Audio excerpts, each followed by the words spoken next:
ये आज लेकर आया हूं क्लास 10th का जो आपका प्रीवियस ईयर क्वेश्चन पेपर रहने वाला है 2024 का, जो सेट नंबर 4 होगा एच बाई, इस पर हम लोग बात करने वाले हैं। ठीक है ना। आइए इस क्वेश्चन पेपर को सॉल्व करेंगे। आप भी हमारे साथ क्वेश्चन पेपर को सॉल्व कर सकते हैं। क्वेश्चंस किस तरीके के इस प्रश्न पत्र में पूछे गए थे, उन सभी प्रश्नों को हम लोग एक ही वीडियो में समाप्त करने वाले हैं, इसी वीडियो में देखने वाले हैं।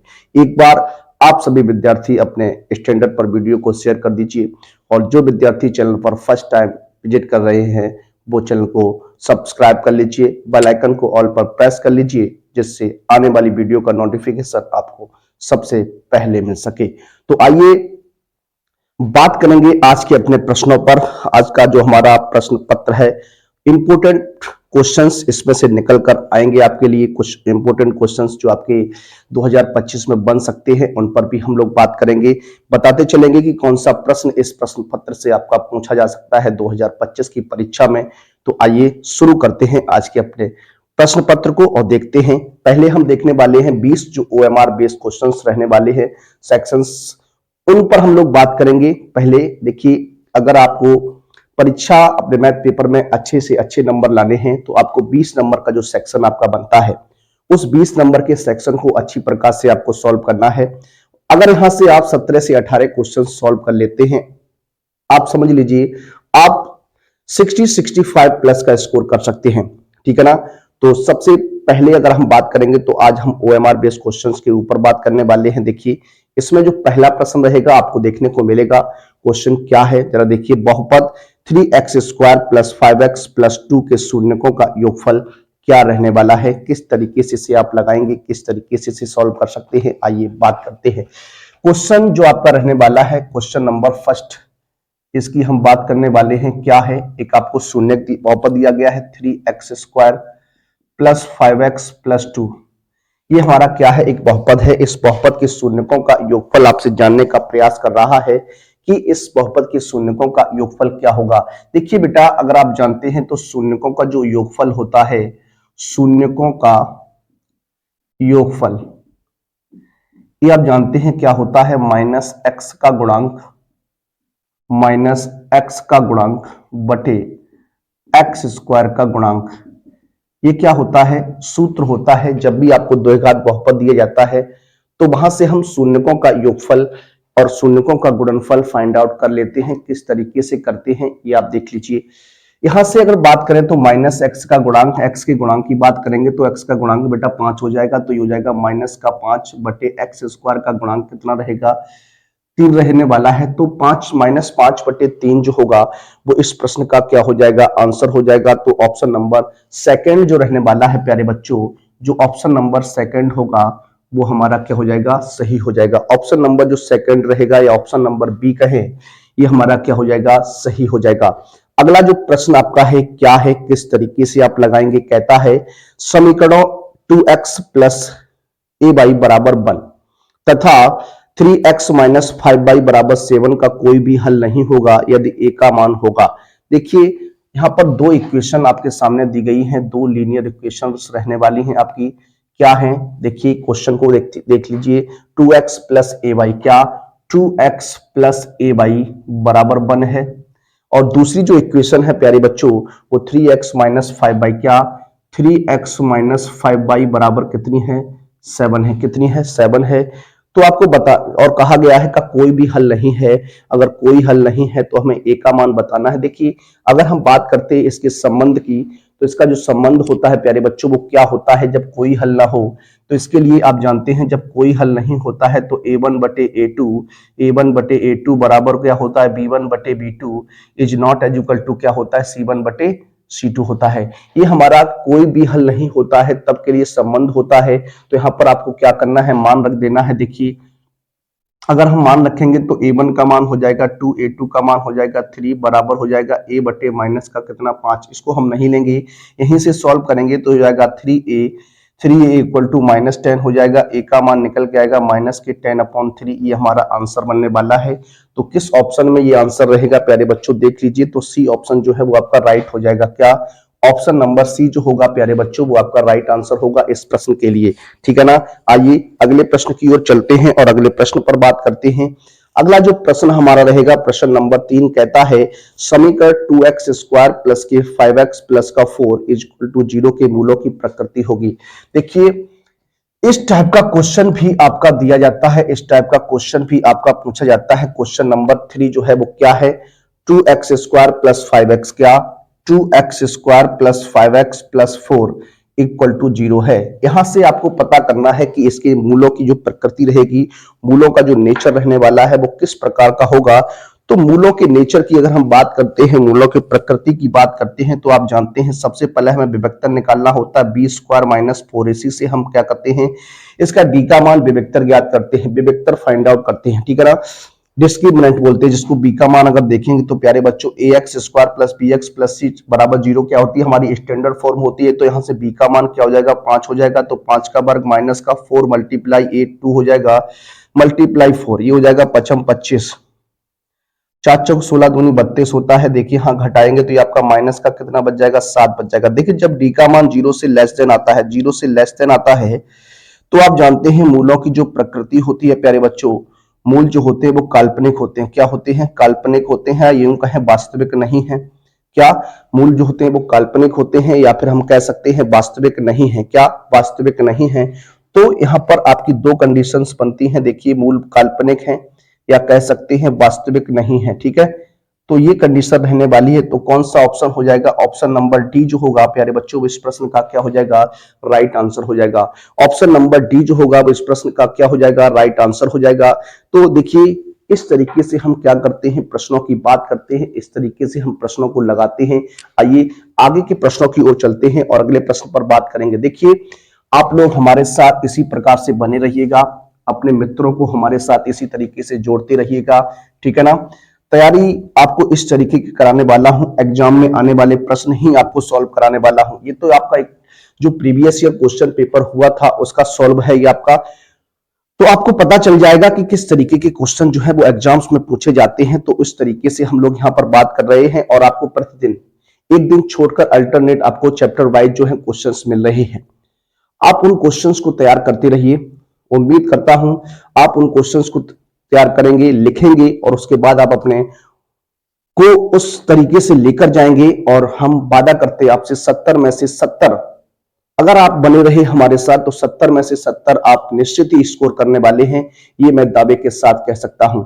इसलिए आप पढ़ते रहिए, अपने मित्रों को भी हमारे साथ जोड़ते रहिए और बने रहिए हमारे साथ एग्जाम तक। देखते हैं किस तरीके की तैयारी रहेगी, आप देखेंगे। आइए क्वेश्चन नंबर 4 जो रहेगा, आइए उस पर बात करते हैं। क्वेश्चन नंबर 4 देखिए क्या कहता है। क्वेश्चन नंबर 4 कहता है एक श्रेणी दी गई है 4 9 14 डॉट डॉट डॉट 254, 4 9 14 क्या है 4 9 14 डॉट डॉट डॉट 254 का अंत से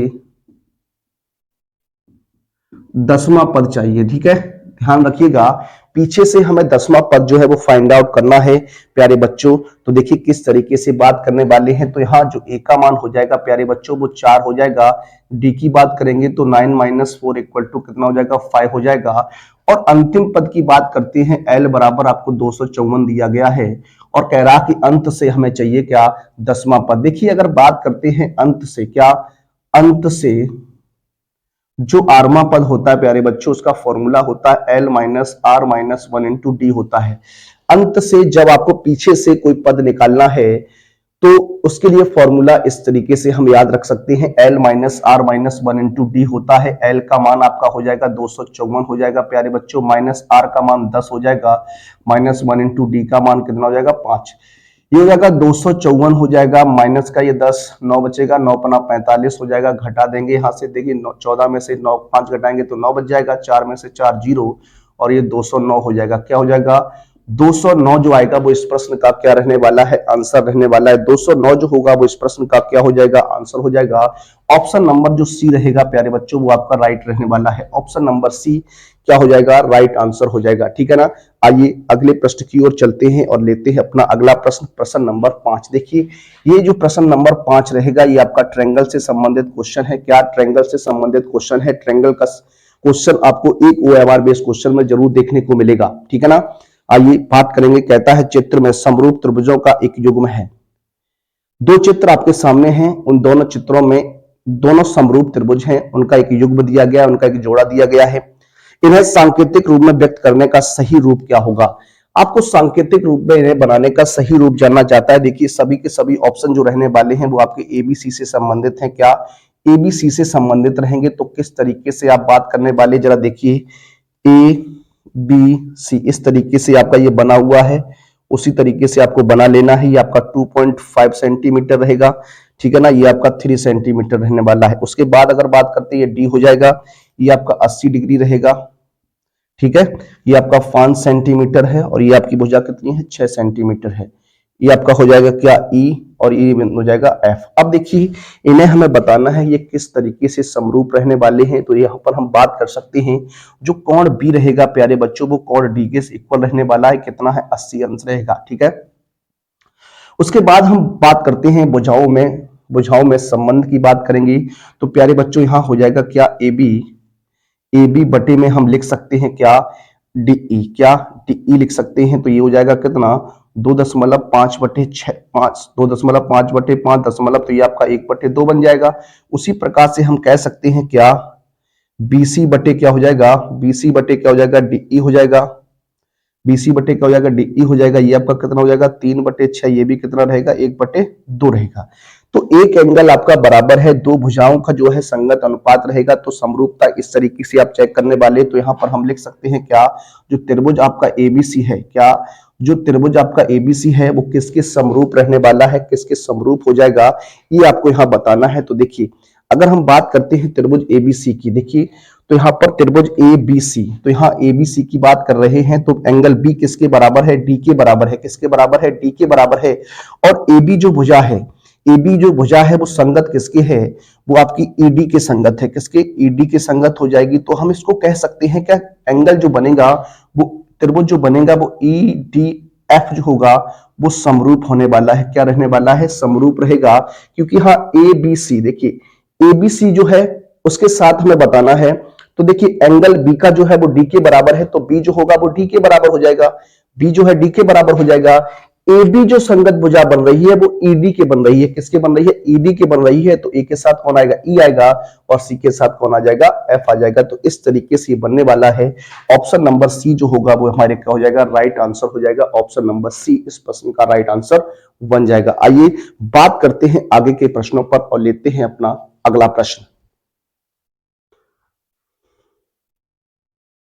देखिए बात करते हैं आगे आपसे आगे के प्रश्नों पर। अगला जो प्रश्न हमारा रहेगा वो प्रश्न कौन सा रहेगा? प्रश्न number 6। Question number 6 OMR based question की बात करने वाले हैं। देखिए कहता है क्वेश्चन नंबर 6, ध्यान से देखिएगा। क्वेश्चन नंबर 6 इस तरीके का एक प्रश्न आपको एग्जाम में देखने को मिल सकता है। क्या कह रहा है? बिंदु -3, -4 से की मूल बिंदु से दूरी। देखिए जब भी बात करते हैं कि बिंदु दिया गया है P -3, -4 है, मूल बिंदु से जब भी आपसे कहेगा कि मूल बिंदु से दूरी, मूल बिंदु से क्या निकालना हमें? मूल बिंदु से किसी बिंदु की दूरी की बात करता है, तो प्यारे बच्चों याद रखिएगा कि x² + y² होता है। क्या? x² + y² आपका होता है सूत्र। तो देखिए यहां पर अगर मान रखने का प्रयास करते हैं तो ये हो जाएगा -3 का वर्ग प्लस -4 का वर्ग हो जाएगा। इसे सॉल्व कर दीजिएगा। जब इसे आप सॉल्व करेंगे तो ये हो जाएगा कितना? 9 + 16, ये आपका हो जाएगा 25 हो जाएगा। कितना आंसर निकल कर आएगा? 5 आंसर निकल कर आएगा। 5 मात्रक जो हो जाएगा प्यारे बच्चों वो आंसर हो जाएगा। ये डी का मान हो जाएगा। मूल बिंदु से बिंदु -3, 4 की जो दूरी रहने वाली है वो कितनी हो जाएगी? 5 मात्रक हो जाएगी। ऑप्शन नंबर सी जो होगा वो हमारा राइट आंसर हो जाएगा। ऑप्शन नंबर सी जो रहने वाला है प्यारे बच्चों वो राइट आंसर होगा। Option number C. अगला प्रश्न देखिए क्या है? यदि cot a बराबर, क्या यदि cot a बराबर 3/4 है तो sec a का मान बताइए। देखिए अगर बात करते हैं क्वेश्चन नंबर जो रहेगा हमारा 7 रहने वाला है। कह रहा है कि cot a का मान जो दिया गया है वो आपको 3/4 दिया गया है। कितना दिया गया है? 3/4 दिया गया है। अब यहाँ 3/4 दिया गया है प्यारे बच्चों, तो यहाँ थोड़ा ध्यान से अगर आप देख सकते हैं तो कॉट की कंडीशन में आपका होता है आधार बटे लंब। क्या? आधार बटे लंब होता है। तो आधार बटे लंब की बात करेंगे तो आधार कितना हो जाएगा? 3 हो जाएगा, लंब कितना हो जाएगा? 4 हो जाएगा। अब पाइथागोरस प्रमेय यहाँ पर अगर प्रयोग में लाते हैं तो 4 का वर्ग 16, 3 का वर्ग हो जाएगा 9, 16 और 9 25 हो जाएगा। 25 का जो वर्गमूल लेंगे वो बेटा कितना हो जाएगा 5 हो जाएगा। तो 3 4 5 यहाँ पर बुझा गई। अब आपसे कह रहा है कि sec a का मान बताइए, तो sec a में क्या होता है, कर्ण बटे आधार होता है, कर्ण बटे आधार यानी 5/3 क्या हो जाएगा आंसर हो जाएगा। 5/3 क्या बनेगा आंसर बनेगा। ऑप्शन नंबर जो रहेगा वो हमारा रहेगा डी। ऑप्शन नंबर डी जो हो जाएगा वो क्या हो जाएगा आंसर हो जाएगा इस प्रश्न का। देखिए इस तरीके से आप ओरल भी इस प्रश्न को हल कर सकते थे। जितना हो सके आप ओरल प्रश्न को हल करिए जब भी ऑप्शन वाला क्वेश्चन हो। अगर आपसे ओरल नहीं हो पा रहा है तो आप उसे लिखकर सॉल्व कर लीजिए। देखिए यहां से जो ओएमआर बेस का सेक्शन होता ना, यही बच्चों के नंबर को हाई कर देता है और यही बच्चों के नंबर को लो कर देता है। अगर आप यहां से 17 से 18 19 क्वेश्चन सॉल्व कर जाते हैं और आपके राइट रहते हैं तो आप समझ जाइए कि आप निश्चित ही 65 प्लस स्कोर करने वाले हैं, चाहे पेपर किसी भी तरीके का रहे। ठीक है ना।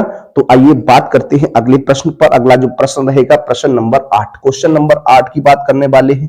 क्या है जरा देखिए। क्वेश्चन 8 जो है वो क्या है, tan अल्फा बराबर sin अल्फा है।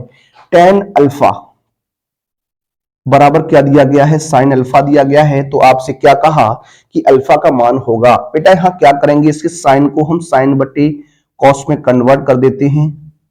ये हो जाएगा sin अल्फा बटे 1 कर दीजिए, इसको कैंसिल कर दीजिए। तो cos अल्फा बराबर हो जाएगा 1। तो cos में 1 जो मान होता है प्यारे बच्चों वो cos 0 का होता है। तो अल्फा का मान कितना हो जाएगा 0 हो जाएगा। क्या हो जाएगा अल्फा का मान 0 हो जाएगा। क्या हो जाएगा अल्फा का मान 0 हो जाएगा। इस तरीके से हम प्रश्न को इसे हल कर सकते थे, सॉल्व कर सकते थे। आइए बात करते हैं अपने अगले प्रश्न पर और लेंगे अपना अगला प्रश्न। प्रश्न नंबर जो अब हमारा रहेगा, प्रश्न नंबर रहेगा कौन सा, प्रश्न नंबर रहेगा 9। आप क्वेश्चन को हमारे साथ सॉल्व कर सकते हैं, क्वेश्चन को हमारे साथ लगा सकते हैं। आइए बात करते हैं क्वेश्चन नंबर 9 पर। देखिए क्या है क्वेश्चन नंबर 9। कहता है एक छड़ की लंबाई उसकी छाया, एक छड़ की लंबाई उसकी छाया से अनुपात 1/√3 है। सूर्य का उन्नयन कोण ज्ञात कीजिए। मान लीजिए ये आपकी छड़ है, ये छड़ है। छड़ की लंबाई मान लेता हूं h रहेगी, इसकी छाया जो रहेगी वो x रहेगी और इसके साथ उन्नयन कोण बात कर रहा है तो ये आपका थीटा हो जाएगा। ठीक है, ये एंगल बना लेता हूं ABC आपका हो जाएगा। अब आपसे क्या कहा है कि जो छड़ की लंबाई है और उसकी छाया से अनुपात जो दिया गया है प्यारे बच्चों, h अनुपात x बराबर जो दिया गया है वो 1/3 दिया गया रूट का। तो h बटे x की बात करते हैं तो ये आपका हो जाएगा क्या 1/√3 हो जाएगा। अगर इसे सॉल्व करना है तो आप देखिए यहां से हम बात करने वाले हैं tan थीटा की। tan थीटा बराबर होता है लंब बटे आधार, तो h बटे x हो जाएगा, यानी हम कह सकते हैं 1/√3 हो जाएगा। क्या हो जाएगा 1/√3 हो जाएगा।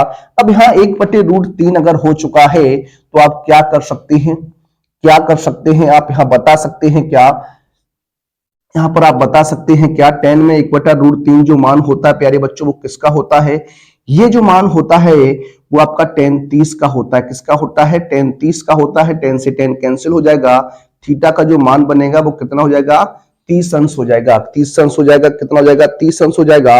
ऑप्शन नंबर ए जो रहेगा वो आपका राइट आंसर रहने वाला है, ऑप्शन नंबर ए। ठीक है ना। आइए बात करेंगे अपने नेक्स्ट प्रश्न पर। प्रश्न नंबर 10 क्या है जरा देखिएगा। देखिए थ्योरेटिकल क्वेश्चन रहेगा आपका। कहता एक वृत्त के व्यास के सिरों पर खींची गई समांतर रेखाओं की संख्या होती है। एक वृत्त के व्यास के सिरों पर खींची गई समांतर रेखाओं की संख्या होगी। देखिए अगर हम बात करें, एक वृत्त है आपका, देखिए इस तरीके से क्या है आपका एक वृत्त है। इस वृत्त का ये क्या है आपका व्यास रहेगा। व्यास मान लीजिए आपका AB है। कह रहा है इस व्यास के सिरों, एक सिरा आपका B रहेगा, एक सिरा आपका A रहेगा। इस व्यास से होकर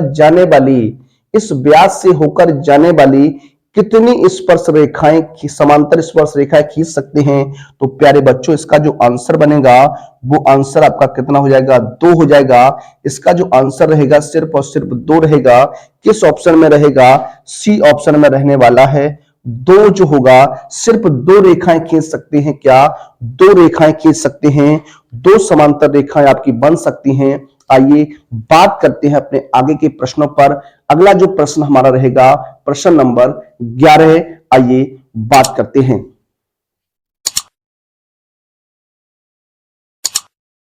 देखिए अगला प्रश्न लेंगे प्रश्न नंबर 11। क्वेश्चन नंबर 11 क्या है जरा देखिएगा। क्वेश्चन आपके सामने है, क्वेश्चन को आप पढ़ सकते हैं, क्वेश्चन को सॉल्व भी कर सकते हैं हमारे साथ साथ। कह रहा है 12 सेंटीमीटर त्रिज्या वाले एक वृत्त के 60 अंश के कोण वाले त्रिज्यखंड का क्षेत्रफल ज्ञात कीजिए। देखिए आर की बात करते हैं प्यारे बच्चों, तो आर बराबर 12 सेंटीमीटर दिया गया है और थीटा का मान आपको दिया गया है 60 अंश। ठीक है, आपको त्रिज्यखंड का क्षेत्रफल चाहिए। क्या त्रिज्यखंड का क्षेत्रफल आपको बताना है, तो आप जानते हैं सूत्र होता है पाई आर स्क्वायर, थीटा बटे कितना होता है 360 होता है। पाई का मान आप रखिएगा नहीं, थीटा का आर का मान 12 गुणा 12 हो जाएगा, थीटा का मान 60 अंश बटे 360 हो जाएगा। अब इसे ब्रेक कर लीजिए, 6 से 6 बार में कट जाएगा, 60 से 6 बार में कट जाएगा और 6 दूनी 12। आंसर जो बनेगा वो 24 पाई सेंटीमीटर स्क्वायर होगा। क्या 24 पाई सेंटीमीटर स्क्वायर जो होगा वो इस प्रश्न का राइट आंसर बनेगा। ऑप्शन नंबर सी जो रहेगा प्यारे बच्चों वो राइट आंसर रहने वाला है, option number C. Question number 12 पर चलते हैं और क्वेश्चन नंबर 12 की बात करते हैं, क्वेश्चन नंबर 12 की बात करते हैं। कहता है एक गोले का व्यास दिया गया है, एक गोले का व्यास दिया गया है डी, तो इसका आयतन होगा। देखिए गोले का व्यास अगर आपको दिया गया है तो त्रिज्या जब आप प्यारे बच्चों बनाने वाले हैं, त्रिज्या आर का मान जो हो जाएगा वो डी बटे 2 हो जाएगा। अब आपसे कहा गोले का आयतन बताइए, गोले का क्या निकालना है, आयतन निकालना है। क्या निकालना है, आयतन वॉल्यूम निकालना है। तो 4/3 पाई आर क्यूब होता है। क्या होता है 4/3 पाई आर क्यूब होता है। यहां हो जाएगा 4/3 पाई आर की जगह आपका डी आ जाएगा, तो इसे डी क्यू अपॉन 8 लिख सकते हैं। 4 दूनी कितना हो जाएगा 8 हो जाएगा, तो ये आपका हो जाएगा पाई डी क्यू बटे कितना 3 दूनी 6 सेंटीमीटर क्यूब, या हम लिख सकते हैं क्या इकाई लिख सकते हैं। यहां पर आपको मात्रक दिया ही नहीं गया था तो आप इसे नहीं भी लिखेंगे तब भी आपका चलेगा, क्योंकि पाई डी क्यू बटे 6 इसका क्या हो जाएगा आंसर हो जाएगा। ऑप्शन नंबर डी जो होगा वो आपका आंसर रहेगा, ऑप्शन नंबर डी इस प्रश्न का आंसर बन जाएगा। आइए बात करेंगे नेक्स्ट प्रश्न पर और प्रश्न नंबर रहेगा हमारा 13। इस क्वेश्चन को सॉल्व करेंगे, देखते हैं क्या है, किस तरीके से लगाएंगे, आइए देखते हैं। कहता है आर त्रिज्या के एक ठोस अर्धगोले का कुल पृष्ठीय क्षेत्रफल होगा। कुल पृष्ठीय क्षेत्रफल की बात कर रहा है प्यारे बच्चों। कुल पृष्ठीय क्षेत्रफल में अगर बात करते हैं, यहां पर देखिए अर्धगोले की, क्या अर्धगोले का वक्र पृष्ठीय क्षेत्रफल की बात करते हैं तो प्यारे बच्चों 2 पाई आर स्क्वायर होता है। अगर उसने कर दिया, क्या कह दिया, क्या कहा आपसे प्रश्न में, अर्धगोले का कुल या फिर हम इसको संपूर्ण भी कह सकते हैं प्यारे बच्चों, संपूर्ण पृष्ठीय क्षेत्रफल की आपसे बात की है, तो ये जो बेटा होता है वो 3 पाई आर स्क्वायर होता है। क्या होता है 3 पाई आर स्क्वायर होता है। तो हमारा जो आंसर बनेगा प्यारे बच्चों वो ऑप्शन नंबर सी होगा, 3 पाई आर स्क्वायर जो होगा वो इस प्रश्न का आंसर होगा। आपसे कुल पृष्ठीय क्षेत्रफल जानने का प्रयास किया गया था, ठीक है ना, तो इस तरीके से आप बना सकते हैं। क्वेश्चन नंबर 14 पर चलते हैं। क्वेश्चन नंबर 14 की बात करेंगे, क्या है जरा देख लीजिए। क्या कहता है निम्नलिखित बारंबारता सारणी का माध्यक वर्ग होगा। माध्यक वर्ग चाहिए आपको, तो देखिए किस तरीके से माध्यक वर्ग की बात करने वाले हैं। देखिए अगर हम बात करते हैं यहाँ वर्ग अंतराल, देखिए वर्ग अंतराल की बात करते हैं, फिर आपकी क्या आ जाएगी बारंबारता आ जाएगी, क्या आ जाएगी बारंबारता आ जाएगी, फिर आपको क्या बनानी होती है संचयी बारंबारता बनानी होती है। तो देखिए जब तक आप संचयी बारंबारता नहीं बनाएंगे आप बहुलक वर्ग पता नहीं कर सकते हैं। तो देखिए इसमें जो बहुलक वर्ग की बात की गई है वो आपका 0 से 5 हो जाएगा, 5 से 10 हो जाएगा, 10 से 15 की बात हुई, 15 से 20 की बात हुई, इतना ही है शायद जी, नहीं 25 तक है, तो 20 से 25 हो जाएगा, ठीक है ना, ध्यान से देखिएगा। उसके बाद आपका 4 6 5 4 6 5 4 6 5 8 3 ये आपका रहेगा 4 6 5 8 2 है, क्या 4 6 5 8 2 है। अब आपको संचयी बारंबारता बनानी है, तो देखिए किस तरीके से, ये 4 हो जाएगा, 6 और 4 कितना हो जाएगा 10, 10 5 कितना हो जाएगा 15, 15 और 8 कितना हो जाएगा 8 5 13 23 हो जाएगा, 23 और 2 कितना हो जाएगा 25 हो जाएगा। ये आपका बनने वाला है प्यारे बच्चों। अब देखिए अगर हमें बहुलक वर्ग निकालना है तो यहाँ जो n का मान प्यारे बच्चों हो रहा है वो कितना हो रहा है 25 हो रहा है। हमें n/2 चाहिए, n/2 कितना हो जाएगा 12.5 हो जाएगा। 12.5 यानी 12 से आपको अधिक चाहिए, 12 से आपको अधिक चाहिए, यानी यहाँ पर जो बहुलक वर्ग हो जाएगा इस वाली कंडीशन में प्यारे बच्चों बनने वाला है क्या, इस वाली कंडीशन में जो होगा वो आपका 12वां या 13वां पद हो जाएगा। तो जो बहुलक वर्ग बनेगा प्यारे बच्चों, वो बहुलक वर्ग आपका इस तरीके से ये वाला रहने वाला है। कौन सा हो जाएगा बहुलक वर्ग जो सॉरी माध्यक वर्ग, सॉरी यहां पर हम थोड़ा गलत बोल गए। माध्यक वर्ग जो होगा, माध्यक वर्ग जो रहने वाला है वो 10 से कितना हो जाएगा 15 हो जाएगा। क्या हो जाएगा 10 से 15 जो होगा वो हमारा क्या हो जाएगा माध्यक वर्ग हो जाएगा। कितना हो जाएगा माध्यक वर्ग हो जाएगा। इसको आपको याद रखना है। क्वेश्चन नंबर 14 आपका रहेगा, देखिए ठीक है ना, इस तरीके से ये आपका बनने वाला है। एक बार आप चेक कर लीजिए।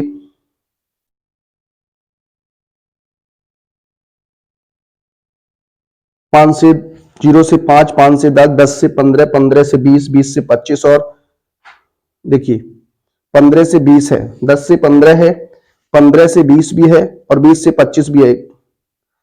तो यहां पर जो माध्यक माध्यक जो वर्ग बनने वाला है प्यारे बच्चों वो आपका यही हो जाएगा। क्या हो जाएगा यही हो जाएगा, क्योंकि यहाँ 25वां पद चाहिए ना आपको, 25वां। तो यहां पर देखिए ये माध्यक वर्ग जो हो जाएगा वो आपका यही रहने वाला है। क्या रहने वाला है यही रहेगा। तो माध्यक वर्ग जो होगा इसमें देखिए ऑप्शन जो है वो आपका साइड गलत दिया गया है, तो इसका जो आंसर रहेगा वो 10 से 15 ही रहने वाला है। क्या 10 से 15 ही रहने वाला है। इस तरीके से आप देखने वाले हैं। एक क्वेश्चन लेते हैं, अगला जो प्रश्न रहेगा कहता है किसी बारंबारता सारणी के माध्य तथा माध्यिका क्रम से दिए गए हैं, इनका बहुलक क्या रहने वाला। देखिए अगर बात करते हैं क्वेश्चन नंबर 15 यहीं पर देख लेते हैं। आपसे क्या कहा बहुलक बताना है, तो आप जानते हैं 3 गुणा क्या होता है माध्यक होता है, -2 गुणा क्या होता है माध्य होता है। ये आपका फॉर्मूला होता है प्यारे बच्चों। तो माध्यक जो दिया गया है, जो माध्य दिया 27 और माध्यिका दी गई है 29। देखिए ये हो जाएगा 3 गुणा 29 हो जाएगा, माइनस के 2 गुणा 27 हो जाएगा। तो यहां से 29 87 होता है, 27 दूनी 54, इसको घटाएंगे तो आपका 3 और ये 3 33 बच जाएगा। 33 जो होगा वो इस प्रश्न का राइट आंसर होगा 33। देखिए 33 ऑप्शन नंबर सी जो होगा वो आपका राइट आंसर होगा, और यहां पर भी ऑप्शन नंबर सी ही सही रहेगा आपका। ठीक है, इसको आपको याद रखना है। इस तरीके से हम लोग बात करते हैं। आइए आगे के 5 प्रश्न जो हैं उन 5 प्रश्नों को भी देखते हैं और उन्हें भी सॉल्व कराने का आपको प्रयास करते हैं।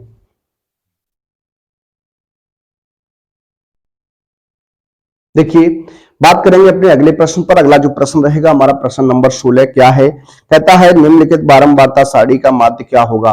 सारणी आपके सामने बनी हुई है, देखिए इस तरीके से हमने बनाया हुआ है। इसका सबसे पहले आपको मध्यमान ज्ञात करना है। मध्यमान किस तरीके से निकालते हैं, दोनों नंबर्स को जोड़ लीजिए, दोनों नंबर्स को जोड़ लीजिए, उसमें 2 का डिवाइडेशन कर दीजिए तो 10 हो जाएगा, 10 में 2 का डिवाइडेशन 5 हो जाएगा, 30, 30 में 2 का डिवाइडेशन 15, ये 50, 25 हो जाएगा, फिर आपका कितना हो जाएगा 35 हो जाएगा। अब देखिए क्या करना, f और x का गुणा करना है। ये 10 हो जाएगा, 15 हो जाएगा, 25 चौको 100 हो जाएगा, 35 3 105 हो जाएगा। अब सबका क्या करना है, आपको योग करना है। क्या करना, योग करना है। यहाँ पर योग करेंगे, ये सिग्मा f हो जाएगा बेटा, 4 3 7 7 3 10 हो जाएगा, और यहाँ सिग्मा fx की बात करने वाले हैं तो ये आपका कितना हो जाएगा, देखिए 205 205 220 230 हो जाएगा। कितना हो जाएगा 230 हो जाएगा।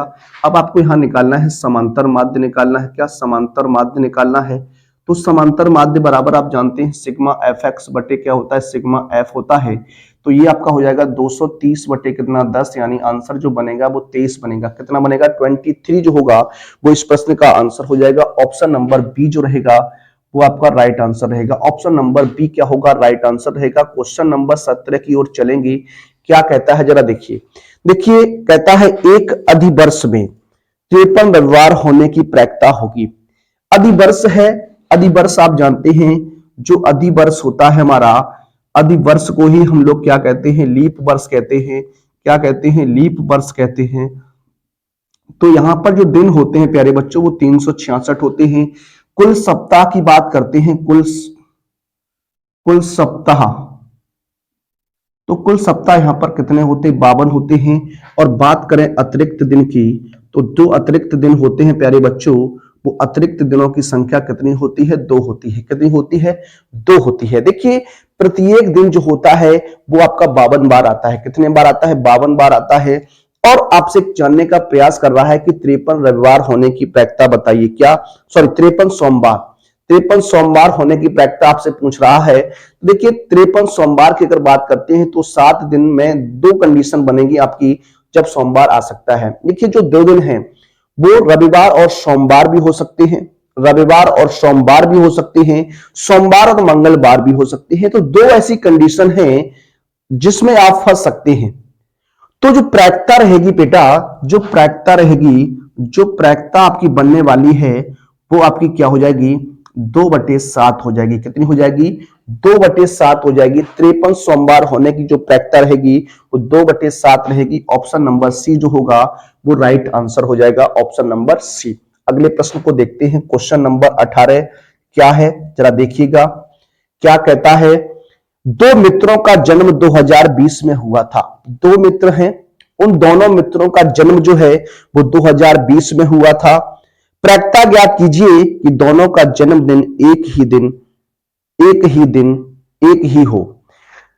तो देखिए 2020 की बात करेंगे बेटा, 2000 वर्ष जो दिया गया है वो आपको दिया गया है 2020, और 2020 जो है वो आपका क्या है, लीप वर्ष है। क्या है, लीप वर्ष है। देखिए लीप वर्ष चेक करने के लिए आपको क्या करना होता है, जो वर्ष दिया जाता है उसमें हम अगर 4 से डिवाइडेशन कर दें, उसके अंतिम 2 डिजिट को 4 से डिवाइडेशन कर दें और दोनों अंक 4 से डिवाइड हो जाएं तो वो हमारी लीप वर्ष होती है। क्या होती है, लीप वर्ष होती है। और लीप वर्ष में आप जानते हैं 366 दिन होते हैं। कितने दिन होते हैं, 366 दिन होते हैं। तो 2020 में कितने दिन थे, 366 दिन थे। कितने दिन थे, 366 दिन थे। और मित्र आपके कितने हैं, 2 हैं। तो दोनों मित्रों के एक ही दिन जन्म होने की प्रायिकता जो प्यारे बच्चों हो जाएगी वो 2/66 हो जाएगी। क्या, देखिए दोनों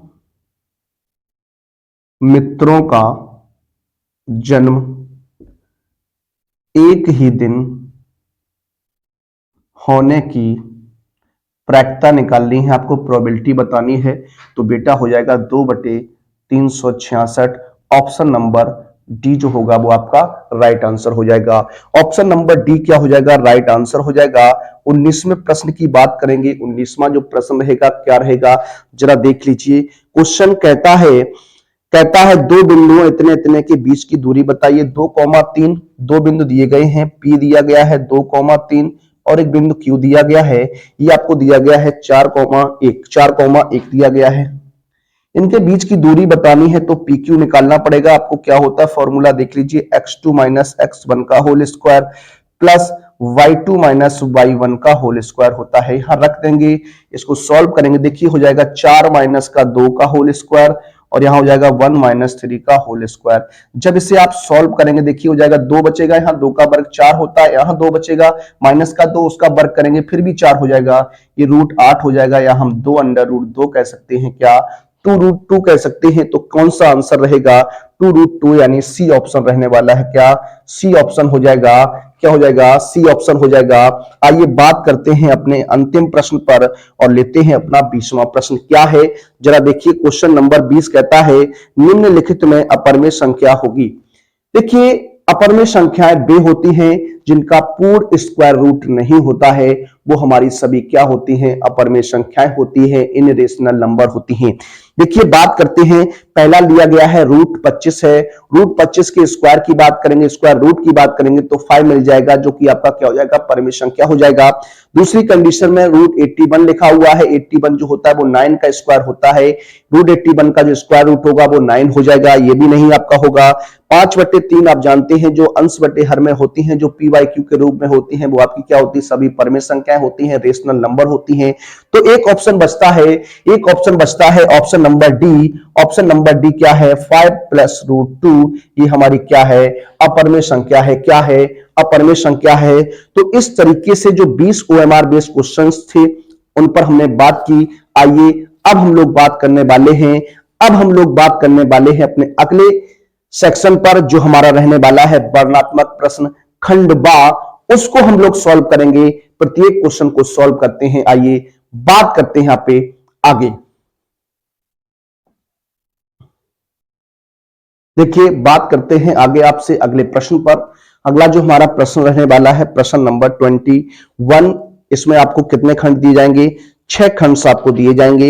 इन 6 खंडों में से आपको 6 के 6 खंडों करने होंगे और प्रत्येक क्वेश्चन 2 नंबर का रहने वाला है। आइए बात करते हैं अपने पहले प्रश्न पर। देखिए बात करेंगे अगर पहले प्रश्न की, तो क्वेश्चन नंबर आपका ये रहेगा क्या, इसका 21 का जो क्वेश्चन नंबर रहेगा वो फर्स्ट रहने वाला है। देखिए क्या है क्वेश्चन, आप पढ़ सकते हैं, क्वेश्चन आपके सामने है। लिखा है यह 2 संख्याओं का अंतर 26 है। 2 संख्याएं हैं, उन 2 संख्याओं का जो अंतर है बेटा वो 26 दिया गया है, तथा एक संख्या दूसरी संख्या की कितने गुनी है? 3 गुनी है। तो संख्या ज्ञात कीजिए। एक संख्या दूसरी संख्या की कितने गुनी है? 3 गुनी है। मान लेता हूं संख्याएं, मान लेता हूं जो संख्याएं हैं हमारी, एक x हो जाएगी और एक कितनी हो जाएगी? 3x हो जाएगी, क्योंकि एक संख्या जो है वो दूसरी की 3 गुनी है। ठीक है ना? अगर दूसरी संख्या को आप x मानेंगे तो वो आपकी कितनी, पहली कितना हो जाएगी? 3x हो जाएगी। अगर पहली को x मानेंगे तो दूसरी कितनी हो जाएगी? 3x हो जाएगी। इस तरीके से आप बात करने वाले हैं। ठीक है, अब आपसे कहा दोनों का अंतर जो दिया गया है प्यारे बच्चों, दोनों का जो अंतर दिया गया है वो आपको दिया गया है कितना? 26 दिया गया है। तो 3x minus x equal to कितना हो जाएगा? 26 हो जाएगा। यहां से 2x बराबर हो जाएगा क्या? 26। x equal to 26/2। इसे सॉल्व करेंगे तो आपका कितना आ जाएगा? x का मान 13 आ जाएगा। अगर हम बात करते हैं संख्याओं की, तो जो संख्याएं रहने वाली हैं वो क्या हो जाएंगी? 13 का यहाँ गुणा करेंगे, 13 3 कितना हो जाएगा? 39 हो जाएगा। ये आपका क्या हो जाएगा? आंसर हो जाएगा। ठीक है ना? इस तरीके से आप सॉल्व करने वाले थे, हल करने वाले थे। आइए बात करते हैं अपने अगले प्रश्न पर। दूसरा जो इसका प्रश्न रहेगा प्रश्न नंबर खा, इसको सॉल्व करिए। क्वेश्चन भी आपके सामने लिखा है, यदि cot 2a बराबर 10a माइनस 20 अंश है, जहां 2a एक न्यून कोण है, तो a का मान आपको बताना है। ठीक है, देखिए यहां पर आपको दिया गया है cot 2a इक्वल टू दिया गया है 10, 20 माइनस कितना दिया गया है? सॉरी, a माइनस 22 दिया गया है। ठीक है ना? ये है आपका। अब देखिए क्या करना है, ऐसे प्रश्नों को हल करते हैं तो यहां जो cot 2a है इसको हम कन्वर्ट करेंगे किसमें? 10 में। 10 इसको लिख सकता हूं 90 माइनस 2a, क्योंकि न्यून कोण 2a है तो इसी ही हम घटाएंगे, तो यहां हो जाएगा 10a माइनस 22 हो जाएगा। 10 से 10 आपका कैंसिल कर दीजिए, तो 90 अंश माइनस का 2a बराबर हो जाएगा a माइनस 22 हो जाएगा। ठीक है ना? अब आप क्या करेंगे, a को एक साइड कर लीजिए, अंश को एक साइड कर लीजिए। तो यहां देखिए माइनस का 2a रखता हूं, ये आपका आगे आएगा तो ये भी माइनस का हो जाएगा, ये माइनस का 22 यहीं रहेगा, ये उधर जाएगा तो माइनस का 90 हो जाएगा। माइनस का 3a इक्वल टू माइनस कितना हो जाएगा? 9 2 11 112 हो जाएगा। तो यहां से माइनस माइनस प्लस एक ही बात करेंगे तो 112 बटे कितना? 3 से ब्रेक करिएगा, 3 3 9 हो जाएगा, बचेगा कितना? 2। देखिए यहां पर कुछ मिस्टेक है क्या? 3 3 9, 2 बचेगा, 22 हो जाएगा। कितना हो जाएगा? 22 हो जाएगा cot 2a। ठीक है ना? जी हाँ, सही रहेगा। तो यहां से जो आंसर आएगा वो आपका कितना हो सकता है? 3 3 9, कितना बच जाएगा? यहां पर 2 बचेगा, 22, 3 7 21। ठीक है, अब पॉइंट में आ जाएगा तो इसको मैं लिख सकता हूं भाग करके, इसको आप लिख सकते हैं इस तरीके से। सॉरी, यहां पर 3 होगा तो ए का जो मान रहेगा वो 37 सही 1/3 अंश रहने वाला है। ये हमारा क्या हो जाएगा? आंसर हो जाएगा। 37 सही 1/3 क्या हो जाएगा? आंसर बनने वाला है। इस तरीके से आप लगा सकते थे, सॉल्व कर सकते थे। आइए चलते हैं अपने अगले प्रश्न की ओर और लेते हैं अपना अगला प्रश्न। देखिए बात करते हैं अपने अगले प्रश्न पर। अगला जो प्रश्न रहेगा हमारा 21वें का, ये 3rd और 4th पार्ट रहने वाला है। किस तरीके से लगाएंगे आइए बात करते हैं। क्वेश्चन नंबर आपका जो है वो कहता है सिद्ध कीजिए √2 एक अपरिमेय संख्या है। देखिए इस तरीके का क्वेश्चन आपके एग्जाम से बनता ही बनता है और ये क्वेश्चन आपके एग्जाम से पूछा ही जाता है, तो इसको आपको तैयार रखना है। इस तरीके का क्वेश्चन आपके एग्जाम 2025 की परीक्षा में भी बन सकता है, इसको आपको अच्छे से तैयार रखना है। आइए बात करेंगे। कहता है अंडर रूट 2 की बात कर रहा है तो यहां आप मान लीजिए क्या माना, √2 एक परमेय संख्या है, ठीक है ना। ये अगर आपकी परमेय संख्या है तो ये आपकी p बटे क्यू के रूप में हो जाएगी, तो हम लिख सकते हैं क्या, √2 इक्वल टू p बटे क्यू हो जाएगा। यहां पर शर्त क्या होगी, क्यू का मान आपका जो है वो 0 नहीं होगा, एंड यहां कह सकते हैं p तथा q का एक के अतिरिक्त कोई अन्य अभाज्य गुणनखंड नहीं होगा। जब भी इस तरीके का प्रश्न बनेगा बेटा तो आपको इस लाइन को याद रखना है, इस तरीके से आप उस क्वेश्चन को लगाने वाले हैं। अब देखिए यहां क्या करने वाले हैं, वर्क कर देंगे, क्या कर देंगे, वर्क कर देंगे। तो यहां वर्ग जब आप करेंगे तो हो जाएगा √2 का वर्ग इक्वल टू p² बटे क्या हो जाएगा, q² हो जाएगा। √2 का वर्ग 2 ही रहेगा, ये p² बटे q² रख सकते हैं। इसके क्रॉस गुणा कराएंगे तो 2q² बराबर हो जाएगा क्या, p², q² का मान निकालेंगे तो हो जाएगा p² बटे 2 हो जाएगा। इसे इक्वेशन नंबर 1 कह सकते हैं। क्या कह सकते हैं, इक्वेशन नंबर 1 कह सकते हैं। अब इक्वेशन नंबर 1 आपकी अगर है तो यहां पर हम किस तरीके से बात करने वाले हैं जरा देखिए। यहां पर हम अगर बात करते हैं क्या, चूंकि p² 2 से विभाज्य है, 2 से क्या है, विभाज्य है, तब p भी 2 से विभाज्य होगा। किसी संख्या का वर्ग अगर किसी नंबर से विभाजित अगर होता है, किसी संख्या का वर्ग किसी नंबर से अगर विभाजित होता है तो वह संख्या भी उस नंबर से विभाजित हो जाती है, ये आप याद रखेंगे। अब देखिए हाँ मान लेता हूं, क्या माना p बराबर हमने 2r मान लिया। यहां पर p की जगह 2r रख दीजिए, तो यहां जब p की जगह 2r रखेंगे तो यहां रखने से क्या हो जाएगा, 4r² 2, इसे ब्रेक करेंगे तो हो जाएगा q² बराबर 2r² हो जाएगा। यहां से r² का मान निकालेंगे तो q² 2 हो जाएगा। ये कंडीशन नंबर आपकी 2 बन जाएगी। कितनी बन जाएगी, 2 बन जाएगी। अब यहां पर भी वही कंडीशन है क्या, चूंकि q² 2 से विभाज्य है, क्या है, 2 से विभाज्य है, 2 से विभाज्य है, तब q भी 2 से विभाज्य होगा। अब देखिए जो यहां पर कंडीशन बनी है प्यारे बच्चों, p जो है वो 2 से विभाजित है, q जो है वो 2 से विभाजित है, मतलब क्या हुआ, p और q का जो एक उभयनिष्ठ अभाज्य गुणनखंड बना वो कितना बन गया, 2 बन गया। जबकि यहां हमने क्या लिखा, एक के अतिरिक्त कोई अन्य अभाज्य गुणनखंड नहीं होगा, जबकि यहां p और q का एक अभाज्य गुणनखंड है। तो यहां लिख सकते हैं क्या, चूंकि p तथा q का एक के अतिरिक्त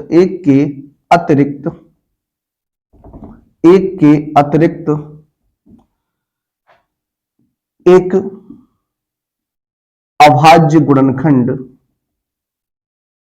2 है, क्या है, 2 है। इसलिए समीकरण 1 व समीकरण 2 के विरोधाभास स्थिति से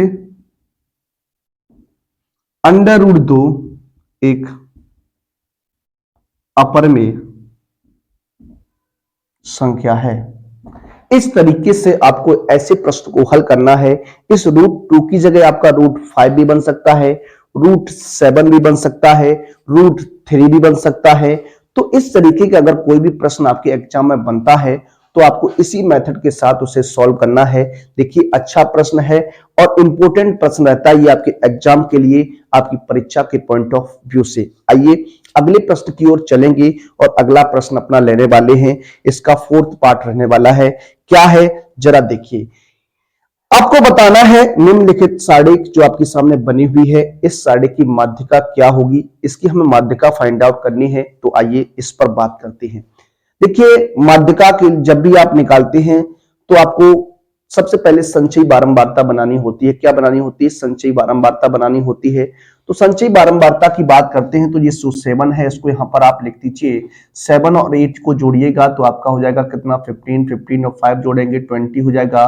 20 में 20 जोड़ेंगे तो 40 हो जाएगा। 40 53 हो जाएगा और ये कितना हो जाएगा? 60 हो जाएगा। ठीक है ना। तो अगर बात करते हैं प्यारे बच्चों, n का मान यहां से जो निकल कर आएगा वो कितना आने वाला है? 60 हो जाएगा। कितना हो जाएगा? 60 हो जाएगा। n का मान कितना है? 60 है। अब हमें n/2 फाइंड आउट करना है प्यारे बच्चों। n/2 निकालेंगे तो क्या हो जाएगा? 30 हो जाएगा। कितना हो जाएगा? 30 हो जाएगा। 30वां पद आपको निकालना है। अब देखिए यहां पर बात करते हैं 30 की, तो ये आपका कहां पर रहने वाला है? इस 40 के अंदर आ जाएगा। ये 30वां पद आ जाएगा? नहीं, आप कहेंगे जी हाँ आ जाएगा। तो आप यहां बात करने वाले हैं जो इसका बहुलक, जो इसका माध्यक वर्ग होगा वो आपका कितना हो जाएगा? 30 और 40 हो जाएगा। तो ये आपका क्या हो गया? ये आपका क्या हो गया? 20 हो गया। f यहां से ये आपका L1 और ये क्या हो जाएगा? L2 हो जाएगा। और अगर बात करते हैं तो ये आपका क्या हो जाएगा? कैपिटल F हो जाएगा। क्या हो जाएगा? कैपिटल F हो जाएगा। ठीक है ना। अब हमें क्या निकालनी है प्यारे बच्चों? माध्यिका निकालनी है। क्या निकालनी है? माध्यिका निकालनी है। तो माध्यिका के लिए आपको फॉर्मूला क्या होता है? L1 plus L2 minus L1 बटे स्मॉल f और n/2 माइनस क्या होता है? कैपिटल F होता है। ठीक है ना। ये आपका बनने वाला है। अब आप यहाँ क्या करेंगे? मान रख देंगे। जब आप मान रखेंगे तो L1 का मान कितना हो जाएगा? 30 हो जाएगा। L2 की बात करते हैं 40 माइनस 30 हो जाएगा। बटे में स्मॉल f कितना रहेगा? 20 रहेगा। और n/2 कितना है? 30 है। कैपिटल F कितना है? 20 है। सॉल्व करेंगे ये हो जाएगा आपका 30 प्लस 10 बटे कितना? 20। और यहां पर कितना हो जाएगा? 10 बच जाएगा। सॉल्व कर दीजिए। ये 0 से 0, 2 से काट देंगे, 5 बार में कट जाएगा। तो ये आपका हो जाएगा 30 प्लस 5।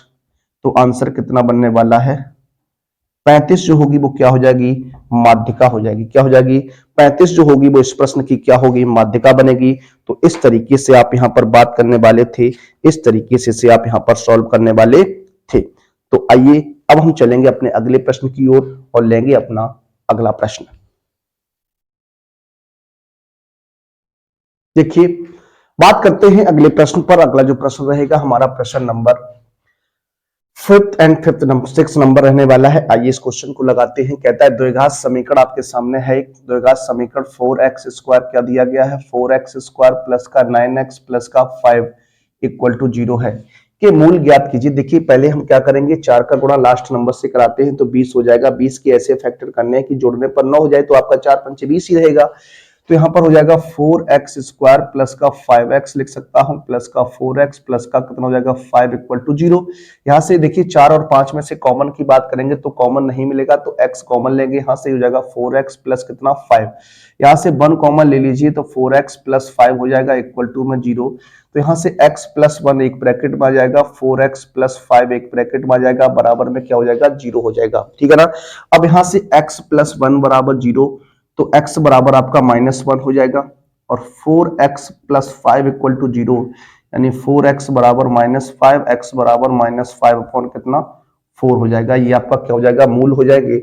इस तरीके से आप ज्ञात कर सकते थे, हल कर सकते थे। आइए अगले प्रश्न की ओर चलेंगे। अपना अगला प्रश्न लेंगे। क्वेश्चन नंबर रहेगा इसका 6 पार्ट। कहता है 1 सेंटीमीटर व्यास है। अगर देखिए व्यास की बात करते हैं तो ये आपको 1 सेंटीमीटर दिया गया है। अगर आप त्रिज्या निकालते हैं, क्या त्रिज्या r की बात करते तो 1/2 सेंटीमीटर हो जाएगी। लंबाई लंबी है कितनी? तो ये h हो जाएगी इसकी 8 सेंटीमीटर। छड़ है, देखिए कोई भी छड़ होती है तो वो बेलन के आकार की होती है। क्या होती है? बेलन के आकार की होती है। तो छड़ का आयतन चाहिए। क्या? छड़ का आयतन चाहिए। तो छड़ का आयतन जब निकालेंगे तो ये πr² h हो जाएगा, क्योंकि ये बेलनाकार बनेगी। क्या बनेगी? बेलनाकार रहने वाली है। तो यहाँ देखिए बात अगर करते हैं पाई के मान की, तो पाई का मान हम 3.14 ले लेंगे। आर का मान आपका 1/2 गुणा 1/2 हो जाएगा। एच की बात करते हैं तो कितना हो जाएगा? 8 हो जाएगा। देखिए इसको हम सॉल्व करेंगे। 2 चौकू 8 हो जाएगा, 2 से काट दिए, 2 दूनी 4 हो जाएगा। हो जाएगा 3.14 गुणा 2, जब आप गुणा करेंगे तो हो जाएगा 6.28 सेंटीमीटर क्यूब। क्या हो जाएगा? 6.28 सेंटीमीटर क्यूब क्या होगा? इस प्रश्न का आंसर हो जाएगा। आइए बढ़ते हैं अपने अगले प्रश्न की ओर और लेते हैं अपना अगला प्रश्न। देखिए बात करेंगे अपना अगले प्रश्न पर। अगला जो प्रश्न रहेगा हमारा प्रश्न नंबर 22 का ये फर्स्ट पार्ट रहने वाला है। लिखा है किसी समांतर श्रेणी, किसी एपी यानी समांतर श्रेणी के पहले m पदों का योगफल n है तथा n पदों का योगफल m है, तो m प्लस n पदों का योगफल आपको बताना है। देखिए बात करते हैं, सबसे पहले यहां पर आपको दिया गया है m पदों का योगफल। m जो पदों का योगफल है प्यारे बच्चों वो क्या है, n है। तो आप जानते हैं n पदों का योगफल का जो फॉर्मूला होता है n/2 2a plus n minus 1 into D होता है। तो यहां पर आपका क्या हो जाएगा, m/2 2a plus m minus 1 into D बराबर हो जाएगा n। दो का क्रॉस गुणा कराएंगे और यहाँ m का अंदर गुणा कराएंगे, बाद में देखिए यहाँ हो जाएगा 2a plus m minus 1 into D बराबर क्या हो जाएगा, 2n हो जाएगा। यहां से जब आप सॉल्व करेंगे तो 2am हो जाएगा प्लस का m स्क्वायर माइनस का m और d रहेगा बराबर में 2n। समीकरण नंबर 1 कह सकते हैं आप। क्या कह सकते हैं, समीकरण नंबर 1 कह सकते हैं।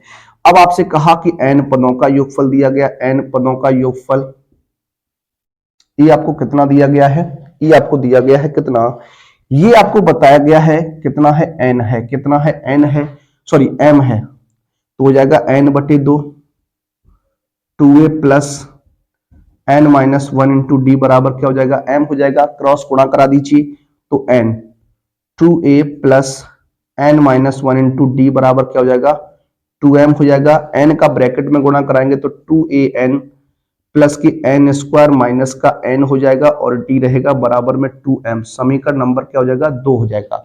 अब आपको क्या करना है, समीकरण 1 माइनस समीकरण 2 कर दीजिए। समीकरण 1 माइनस समीकरण 2 मतलब समीकरण 1 को 2 के साथ घटा दीजिए।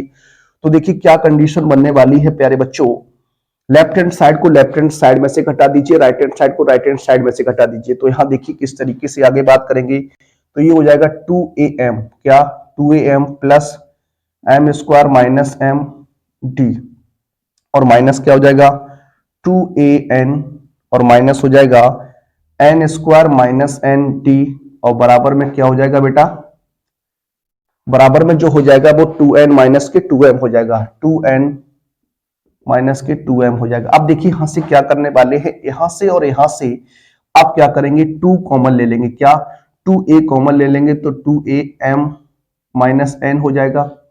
ठीक है, यहां से अगर बात करें दोनों से d कॉमन मिल जाएगा तो क्या हो जाएगा, m square minus m minus का n स्क्वायर और यहां हो जाएगा प्लस का n और ये जो हो जाएगा d और बराबर 2 कॉमन लेंगे यहां से तो n, सॉरी यहां से आप माइनस का 2 कॉमन ले लीजिए। क्या माइनस का 2 कॉमन ले लीजिए तो ये हो जाएगा m माइनस n, ये आपका बनेगा। ठीक है ना, इस तरीके से ध्यान दीजिएगा।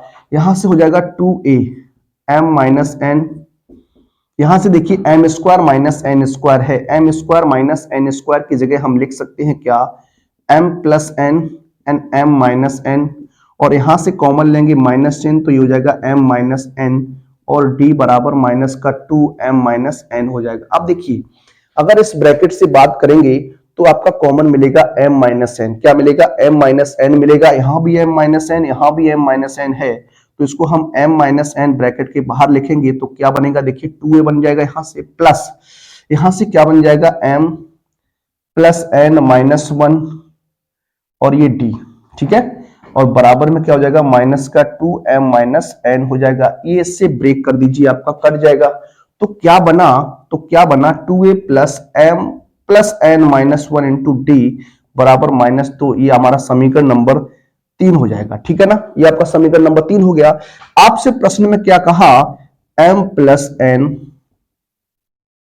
पदों का योग निकालना था आपको।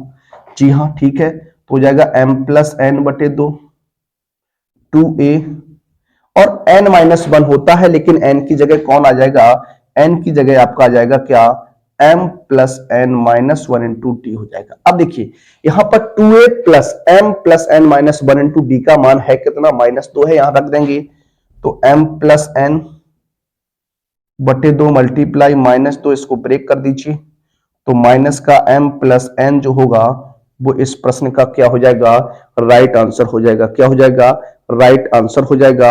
इस तरीके से जो है वो आपका इस प्रश्न हल होता है, सॉल्व होता है। आइए चलते हैं अपने अगले प्रश्न की ओर और लेते हैं अपना अगला प्रश्न।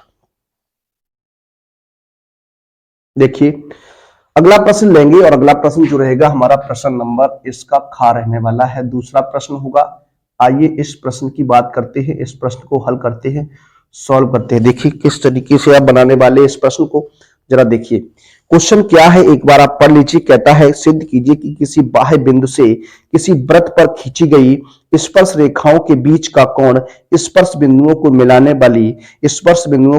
वाली रेखाखंड द्वारा केंद्र पर अंतरित कोण का संपूरक होता है। देखिए बहुत अच्छा प्रश्न है, इंपॉर्टेंट क्वेश्चन रहेगा ये आपके एग्जाम के पॉइंट ऑफ व्यू से। अगर बात करते हैं यहाँ जो आपसे कहा है किस तरीके से आप यहाँ पर एक चित्र बनाएंगे, इस तरीके से आपका ये चित्र रहने वाला है। ठीक है, ये वृत्त के बाहर हमने कोई बिंदु मान लिया, आपका कोई बिंदु है, ये आपका P है वृत्त के बाहर। ठीक है, अब ये स्पर्श रेखा यहाँ पर आपकी A और ये स्पर्श रेखा आपकी B है। यहाँ पर ये इसका क्या है, सेंटर रहेगा आपका। इसको मान लेता हूं इस तरीके से है आपका ये वृत्त का केंद्र हो जाएगा और इन दोनों को मिलाने वाली ये रेखा बन जाएगी।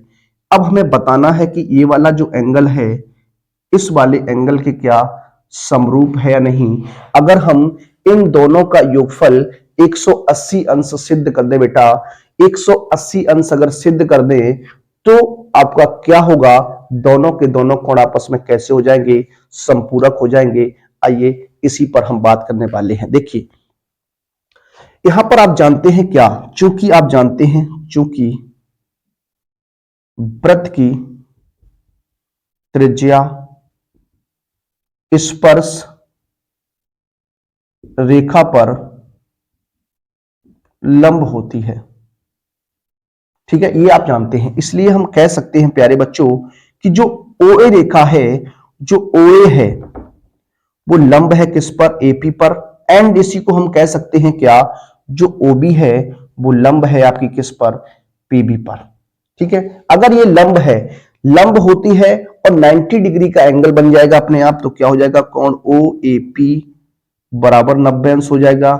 इसी तरीके से हम कह सकते हैं OBP बराबर कितना हो जाएगा, OBP कितना हो जाएगा, 90 अंश हो जाएगा। ठीक है, अब ये 90 अंश दो एंगल बन गए आपका, एक ये 90 अंश एंगल बन जाएगा प्यारे बच्चों और एक ये 90 अंश एंगल बन जाएगा। ठीक है ना, अब आप देखिए चतुर्भुज है आपका OAPB, एक क्या होगा, चतुर्भुज हो जाएगा। तो हम बात करने वाले हैं क्या, चतुर्भुज किसमें, चतुर्भुज OAPB में। अब आप जानते हैं जो चतुर्भुज होता है उसके चारों कोणों का जो योग होता है प्यारे बच्चों वो 360 अंश होता है। तो हम क्या करने वाले, देखिए जरा, ये हो जाएगा कोण OAP प्लस कोण ये हो जाएगा आपका क्या, APB प्लस कोण OBP प्लस कोण क्या हो जाएगा, प्लस कोण हो जाएगा क्या, कोण AOP बराबर कितना हो जाएगा, 360 डिग्री हो जाएगा। ये आपका बनेगा। ठीक है ना, अब जिसका मान आपको मालूम है रख दीजिए। तो OAP का मान हमने निकाल लिया, 90 अंश हो जाएगा। ये आपका APB हो जाएगा प्लस आपका ये 90 अंश हो गया, प्लस कोण कितना हो जाएगा, AOB बराबर 360 अंश। 90 और 90 को जोड़ देंगे तो कोण APB प्लस कोण AOB प्लस 180 अंश हो जाएगा आपका और बराबर में कितना है, 360 अंश है। अब आप क्या करेंगे, इस 180 अंश को ट्रांसफर कर दीजिए 95, तो क्या हो जाएगा, कोण APB प्लस कोण AOB 360 माइनस 180, तो ये निकल के आएगा क्या, कोण APB प्लस कोण AOB बराबर कितना हो जाएगा, 180 अंश हो जाएगा। इस तरीके से हम कह सकते हैं जो एंगल रहेगा वो आपका क्या रहेगा, संपूरक रहेगा। तो हम कह सकते हैं क्या, अतः कोण APB कोण AOB का संपूरक कोण है। क्या है, संपूरक कोण है। तो ये कंडीशन थी, इस तरीके से इस प्रश्न को आपको लगाना था, हल करना था, सॉल्व करना था। आइए चलते हैं अपने अगले प्रश्न की ओर और लेते हैं अपना अगला प्रश्न।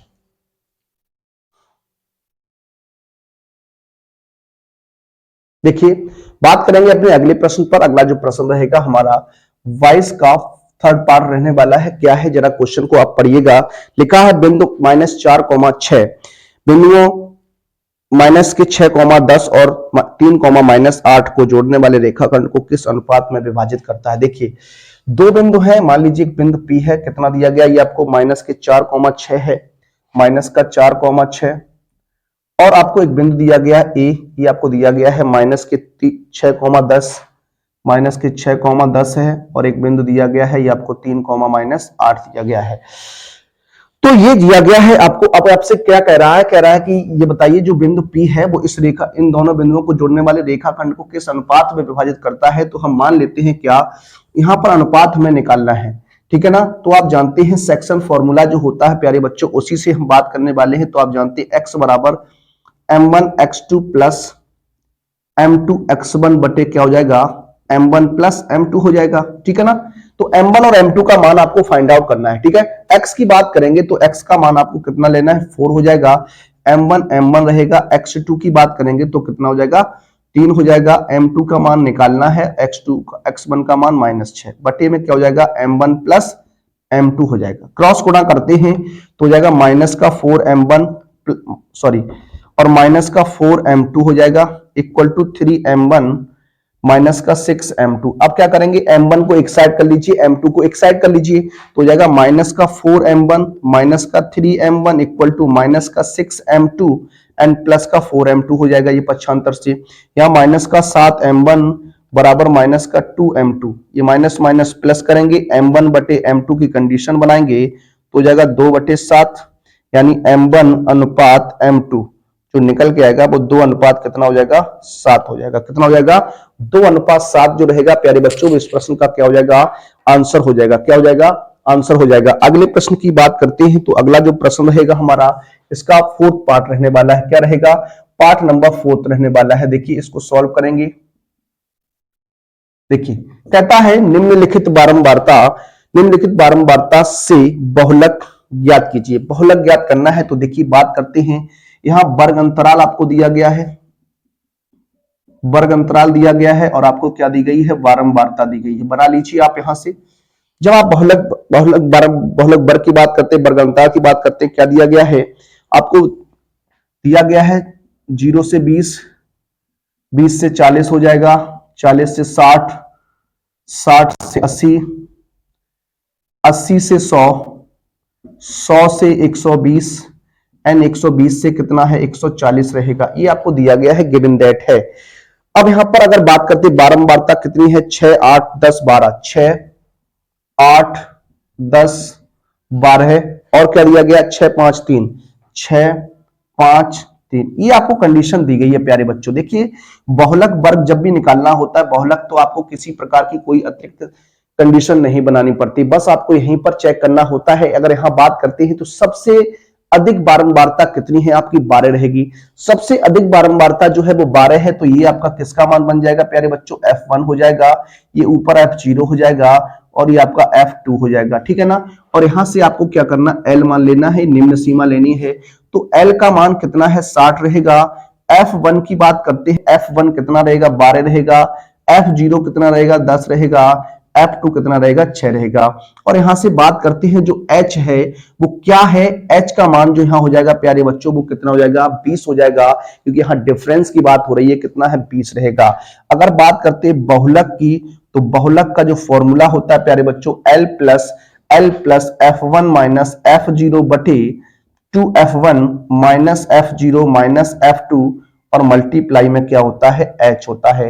यहां पर मान रखेंगे, मान रख के सॉल्व करेंगे तो क्या हो जाएगा, देखिए ये हो जाएगा 60 प्लस F1 कितना रहेगा प्यारे बच्चों, 12 माइनस का 10 बटे 2F1 तो हो जाएगा कितना, 24 माइनस का F0 10 और माइनस का 6 और H कितना है, 20 रहेगा। सॉल्व कर दीजिए तो हो जाएगा 60 प्लस ये बचेगा कितना, 2, तो 2 गुणा 20 बटे 24 में से 16 घट जाएगा तो 8 बच जाएगा। 2 से काट दी, 2 चौकू 8, 4 पंचे 20। तो आंसर जो बनेगा वो 60 प्लस 5 यानी कितना हो जाएगा, 65 जो होगा वो आपका आंसर हो जाएगा। 65 जो रहेगा वो आपका क्या रहेगा, बहुलक रहेगा। क्या हो जाएगा, बहुलक रहेगा। आइए बात करते हैं आपसे आगे के प्रश्नों पर, देखते हैं। देखिए अगले प्रश्न की ओर चलते हैं और लेते हैं अपना अगला प्रश्न, प्रश्न नंबर 22। इसके 2 पार्ट्स और हैं आपके। देखिए लिखा है द्विघात समीकरण 3x² माइनस का 2 रूट 6x प्लस का 2 बराबर 0 के मूल ज्ञात करने हैं। देखिए मूलों को अगर ज्ञात करना है तो ये 3 दूनी 6 हो जाएगा। कितना हो जाएगा? 3 दूनी 6 हो जाएगा। 6 के ऐसे फैक्टर करने हैं कि जोड़ने पर कितना हो जाए? 2√6 हो जाए। तो √6 इंटू √6 कर देंगे तो 2√6 हो जाएगा। देखिए हो जाएगा 3x² माइनस का √6x माइनस √6x प्लस का 2 इक्वल टू 0 हो जाएगा।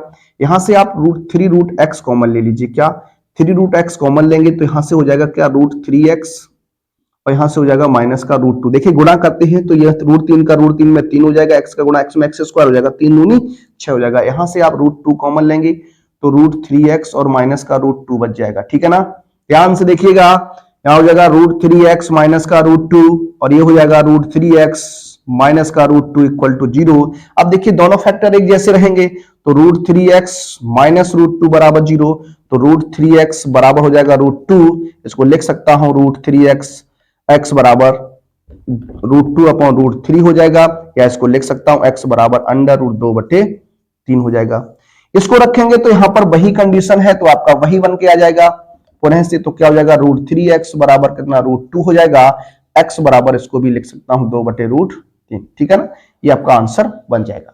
इस तरीके से इस प्रश्न को लगाना था। इसका जो अगला है वो आपका 4 नंबर रहेगा। क्या है? कह रहा है कि 867 और 255 का मासा निकालना है। देखिए बात करते हैं आपसे प्रश्न पर। आपके पास दो कंडीशन है, एक दिया गया है 800, ये आपको दिया गया 800 कितना दिया गया है? 867 दिया गया है और आपको 255 दिया गया है। सबसे पहले 255 की बात करते हैं तो इसे हम 12 3 से कट जाएगा, 3 से काटेंगे 3 8 24 होता है, 3 पंचे 15, फिर 5 से काट दीजिए 17 बार में और इसे 5 17 से काट दीजिए कितनी बार में? 1 बार में। अब इसको काटते हैं। देखिए इसको काटेंगे तो 3 से काट लीजिए, 3 दूनी 6 होता है, बचे कितना? 2, 3 8 24, 3 निम 27, फिर 17 से कट जाएगा आपका 17 बार और फिर 17 से कट जाएगा आपका 1 बार में। ठीक है ना? अब देखिए जब बात करते हैं HCF की यानी मासा की बात करते हैं, मासा की बात करते हैं तो देखिए जो कॉमन पार्ट होता है, देखिए इसको हम इस तरीके से पहले लिखेंगे। क्या? 287 है, इसको लिख सकता हूं 3 गुणा 17 गुणा 17 हो जाएगा, और 255 है। क्या? 255 है तो 3 गुणा 5 गुणा 17 हो जाएगा। ठीक है ना? ये आपका है। अगर आपसे कहे कि HCF निकालिए, HCF को लोग हम क्या कहते हैं? मासा कहते हैं। प्यारे बच्चों क्या कहते हैं? मासा कहते हैं। तो जो कॉमन पार्ट होता है वही लेते हैं, तो 3 गुणा 17 हो जाएगा, यानी कितना हो जाएगा? 51 हो जाएगा। और आपसे कहे कि एलसीएम बताइए, इसको हम क्या कहते हैं? लासा कहते हैं। तो ये आपका क्या हो जाता है? देखिए जो कॉमन पार्ट होता है उसको हम एक बार लेते हैं, कॉमन पार्ट में 2 ये हो जाएगा और आपका 17 बचेगा, गुणा में कितना हो जाएगा? 5 बचेगा। तो अगर यहां बात करते हैं प्यारे बच्चों तो यहां पर देखिए फैक्टराइज की बात करते हैं, इसका जो इनका गुणनफल होगा वो 800 कितना हो जाएगा? 67 हो जाएगा। गुणा कर देना है 5 से, 5 7 35, 5 6 30 और 3 33 हो जाएगा, 5 8 40 और 3 कितना हो जाएगा? 43 हो जाएगा। तो जो आंसर बनने वाला है वो आपका कितना हो जाएगा? 43 35 हो जाएगा और दूसरी कंडीशन में 51 हो जाएगा। आइए अब हम लोग बात करने वाले हैं आपसे आगे के क्वेश्चंस पर जो आपके बनते हैं 6 नंबर के क्वेश्चंस, उन क्वेश्चंस को सॉल्व करेंगे। आइए देखते हैं। देखिए बात करेंगे आपसे अगले प्रश्न पर। अगला जो प्रश्न रहेगा हमारा प्रश्न नंबर रहेगा 23।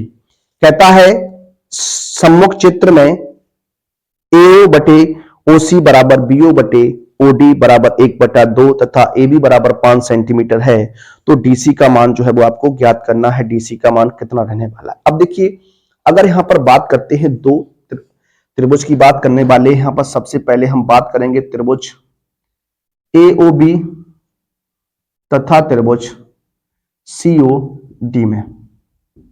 दो त्रिभुज लेने वाले हैं, त्रिभुज नंबर 1 और त्रिभुज नंबर 2 की बात करेंगे प्यारे बच्चों। चूंकि यहां आप जानते हैं क्या, चूंकि AB समांतर है किसके? CD के है। AB और समांतर है CD के है, और यहां पर कह सकते हैं क्या, AC तथा BD त्रियक रेखाएं हैं। त्रियक रेखाएं हैं। अब त्रियक रेखाएं होती हैं प्यारे बच्चों, जब दो समांतर रेखाओं को त्रियक रेखाएं काटती हैं तो उनके एकांतर कोण कैसे होते हैं? बराबर होते हैं। कैसे होते हैं? बराबर होते हैं। तो हम कह सकते हैं क्या? तो हम कह सकते हैं यहां से क्या, कोण ओ A B, O A B, ये वाला एंगल जो होगा, ये वाला जो एंगल होगा वो इस वाले एंगल के बराबर होगा, यानी कोण ओ सी टी हो जाएगा। इसी प्रकार से हम बात कर सकते ओ बी ए, तो ये हो जाएगा क्या, ओ डी सी हो जाएगा। और उसके बाद अगर बात करते हैं क्या, ए ओ बी बराबर हो जाएगा क्या, सी ओ डी, यहां क्या हो जाएगा, एकांतर कोण हो जाएगा, क्या हो जाएगा, एकांतर कोण हो जाएगा। और ये जो हो जाएगा वो क्या हो जाएगा, शीर्षाभिमुख कोण हो जाएगा, क्या, शीर्षाभिमुख कोण हो जाएगा। अब यहां देखिए, तो यहां से हम बता सकते हैं क्या, ट्रिपल ए समरूपता लग जाएगी, क्या, ट्रिपल ए समरूपता से क्या, तो त्रिभुज आपका है एओबी, वो समरूप त्रिभुज कहलाएगा किसके, सीओ डी के, किसके कहलाएगा, सीओ डी के कहलाने वाला है। ये आपका हो जाएगा। अगर ये समरूप है प्यारे बच्चों, तो आप यहां बता सकते हैं क्या, क्या बता सकते हैं, ओ ए बटे सीओ बराबर हो जाएगा क्या, ओ बी बटे ओ डी बराबर हम लिख सकते हैं क्या, ए बी बटे सी डी लिख सकते हैं। ठीक है, अब देखिए इसकी कंडीशन जो है वो आपको गिवन दैट है, कितनी, 1/2 दी गई है, तो इसको हम 1/2 बराबर क्या लिख सकते हैं, ए बी का मान आपको 5 दिया गया बटे सी डी हो जाएगा। तो सी डी का जो मान आएगा वो 5 दूनी कितना हो जाएगा, 10 सेंटीमीटर हो जाएगा, कितना हो जाएगा, 10 सेंटीमीटर हो जाएगा। इस तरीके से ये जो प्रश्न है वो आपका बनता है, इस तरीके से आपको सॉल्व करना होता है। आइए बात करते हैं अपने अगले प्रश्न पर और लेते हैं इसका अगला प्रश्न क्या है, जरा देखिएगा क्वेश्चन को क्या कहता है। क्वेश्चन क्या है, कहता है सिद्ध कीजिए किसी वृत्त पर बाह्य बिंदु से खींची गई स्पर्श रेखाएं बराबर होती हैं, स्पर्श रेखाएं परस्पर बराबर होती हैं। ये आपको प्रूव करना है, ये आपको हल करना है। देखिए इस तरीके का क्वेश्चन जब भी एग्जाम में बनता है, और ये क्वेश्चन मोस्ट इंपोर्टेंट क्वेश्चन रहता है आपके परीक्षा के पॉइंट ऑफ व्यू से, तो इस क्वेश्चन को आपको अच्छी प्रकार से देखना है, अच्छी प्रकार से लगाना है। आइए इस क्वेश्चन को लेते हैं। देखिए एक वृत्त की बात करने वाले हैं, एक वृत्त आपका हो जाएगा, ये देखिए इस तरीके से हम वृत्त बनाएंगे। बाहर कोई बिंदु है आपका, ये मान लीजिए कोई बिंदु है P, और ये स्पर्श रेखा P हो जाएगी, स्पर्श रेखा PB हो जाएगी। यहां से हम बात करते हैं वृत्त का केंद्र O है, यहां से त्रिज्या खींच दीजिए, ये त्रिज्या हो जाएगी आपकी, ठीक है ना, ये आपकी त्रिज्या हो जाएगी। अब आप जरा ध्यान दीजिएगा किस तरीके से आप इसे बनाने वाले हैं, किस तरीके से लगाएंगे। यहां से हम क्या करने वाले हैं, एक अर्धक खींच लेते हैं, कोण इसका अर्धक खींच लिया हमने, ठीक है। अब जरा देखिए, अगर हम बात करें आपसे इस क्वेश्चन को आगे आप किस तरीके से लगाने वाले हैं, किस तरीके से सॉल्व करने वाले हैं, चूंकि आप जानते हैं क्या, चूंकि अगर हम यहां बात करें क्या, चूंकि वृत्त की त्रिज्या, वृत्त की त्रिज्या स्पर्श रेखा पर लंब होती है, ये तो आप जानते हैं, जानते हैं, जी हाँ आप जानते हैं। अब अगर यहां बात करते हैं प्यारे बच्चों, हम ट्रायंगल की, किसकी, ट्रायंगल की बात करेंगे, OAP तथा ट्रायंगल OBP में, ये हम लोग लेने वाले हैं, इस ट्रायंगल की हम लोग बात करने वाले हैं। अब जरा देखिए, यहां से अगर हम बात करते हैं तो जो एंगल हो जाएगा इस कंडीशन के साथ वो क्या हो जाएगा, कोण OAP बराबर हो जाएगा कोण OBP बराबर कितना हो जाएगा, 90 अंश हो जाएगा। ये आपका कितना निकल के आएगा, 90 अंश हो जाएगा।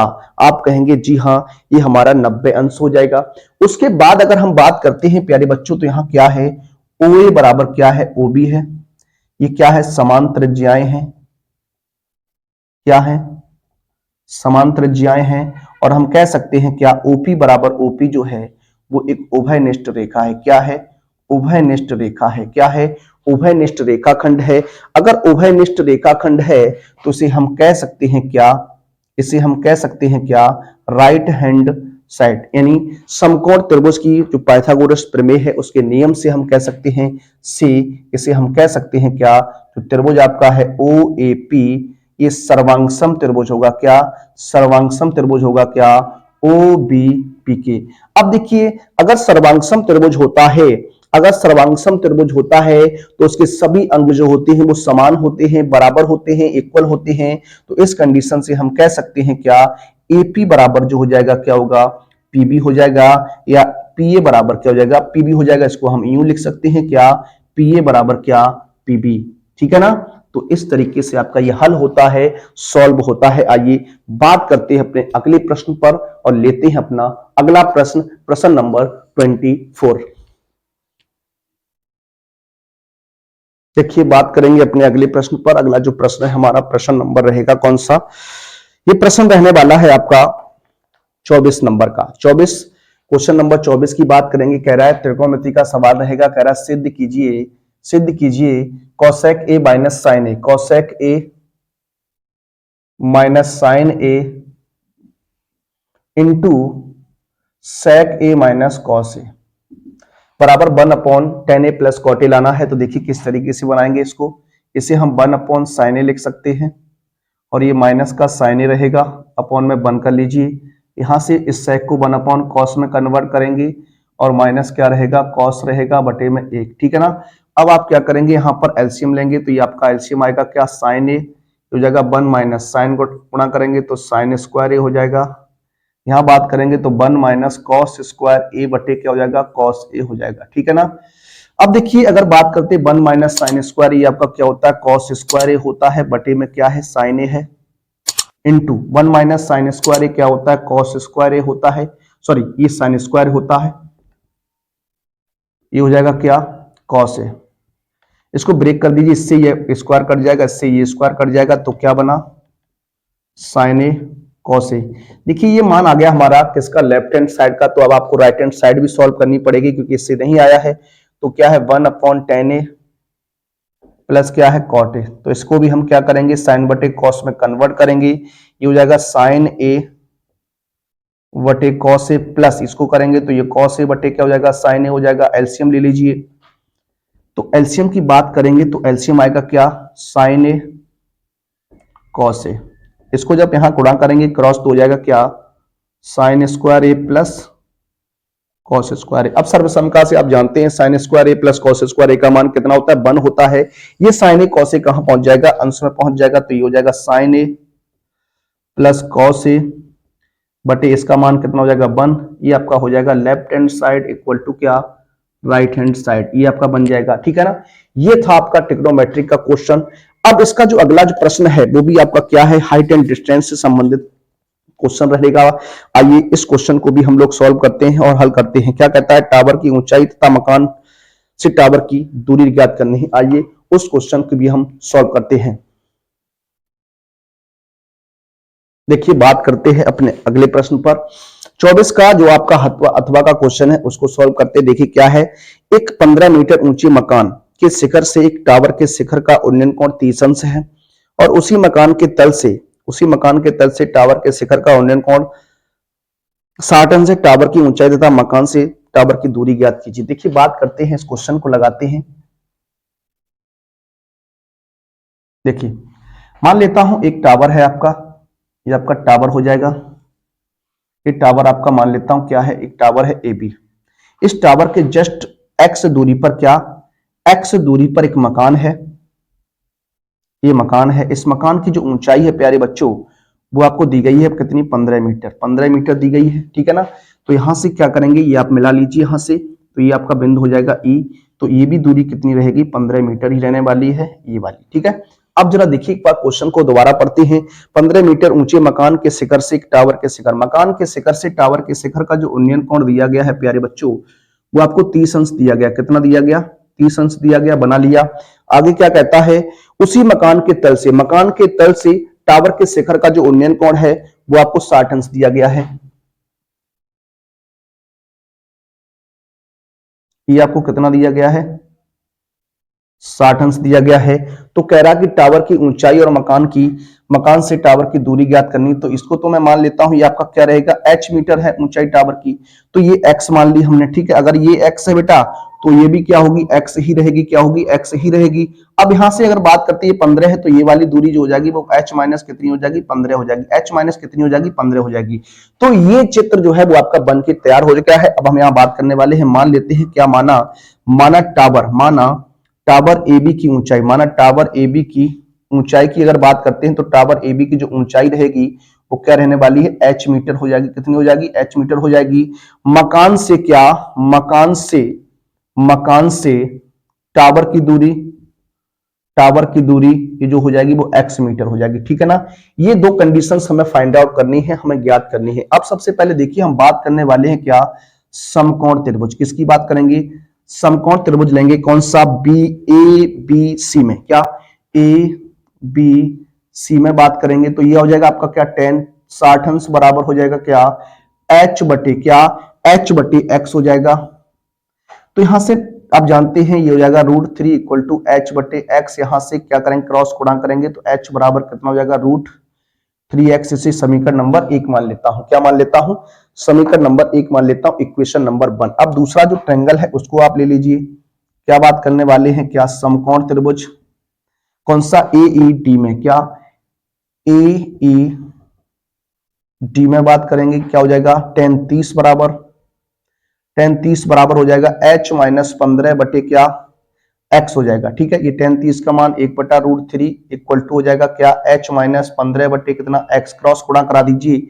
जब आप क्रॉस गुणा कराएंगे प्यारे बच्चों तो क्या हो जाएगा, देखिए ये हो जाएगा आपका √3 और h माइनस 15 बराबर कितना, x हो जाएगा। अब देखिए यहां से हम क्या करने वाले हैं, यहां से हम करने क्या वाले हैं, h का मान आप यहां रख सकते हैं या फिर यहां से x का मान अगर आप फाइंड आउट कर सकें तो यहां से अगर हम बात करें x का मान अगर यहां से निकालें तो x का मान हो जाएगा क्या, h बटे √3 हो जाएगा। इसको इक्वेशन नंबर 1 कहेंगे हम, ठीक है। x का मान रखने पर, x का मान रखने पर रख दीजिए यहां पर, x का मान रखते हैं तो क्या हो जाएगा, √3 इक्वल टू h माइनस 15 बराबर h बटे कितना हो जाएगा, √3 हो जाएगा। क्रॉस गुणा कर दीजिए तो हो जाएगा 3 ब्रैकेट h माइनस 15 बराबर क्या हो जाएगा, h हो जाएगा, ये हो जाएगा 3h माइनस 15 45 बराबर h। h को आगे ले आइए, 3h माइनस के h हो जाएगा बराबर में कितना, 45 हो जाएगा। 2h बराबर हो जाएगा 45, h का मान निकालेंगे तो 45 बटे 2, या इसको लिख सकता हूं कितना, 22.5 मीटर। क्या, जो भवन की जो टावर की ऊंचाई रहने वाली है वो 22 दशमलव कितनी हो जाएगी, 5 मीटर हो जाएगी। कितनी हो जाएगी, 22.5 मीटर हो जाएगी। ठीक है, अब क्या करेंगे, समीकरण 1 से, क्या समीकरण 1 से x बराबर हो जाएगा क्या, 22.5 बटे, देखिए यहां √3 है ना, √3 है यहां पर, तो √3 की बात करते हैं तो √3 का जो मान हो जाएगा प्यारे बच्चों, यहां से देखिए h का मान अगर हम चाहें तो 45 बटे 2 रख सकते हैं। यहां से देखिए अगर सॉल्व करना है तो x बराबर हो जाएगा क्या, 45 बटे 2√3। अब इसको सॉल्व करना आसान है, क्या √3 का आप ऊपर नीचे गुणा कर दीजिए, हो जाएगा 45 √3 बटे कितना, 2 गुणा 3। इसको 3 से काट सकते हैं 15 बार में, तो ये हो जाएगा x बराबर 15 गुणा 3.14, नहीं 1.732 रख दीजिए, क्या सॉरी 1.732 बटे कितना, 2।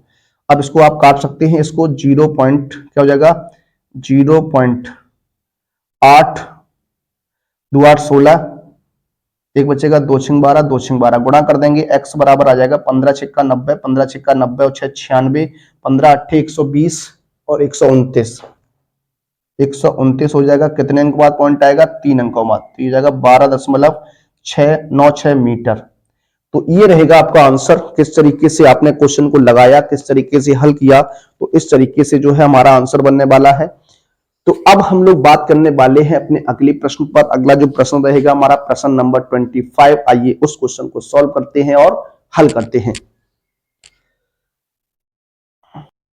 देखिए बात करते हैं इस आपके प्रीवियस ईयर क्वेश्चन पेपर के लास्ट प्रश्न पर हम आ गए हैं। आइए इस क्वेश्चन को लगाते हैं। इसका जो 25वां क्वेश्चन रहेगा क्या है, जरा देखिए क्या कहता है। एक ठोस धातु के बेलन के दोनों सिरे अर्धगोलाकार हैं। कैसे हैं, अर्धगोलाकार हैं।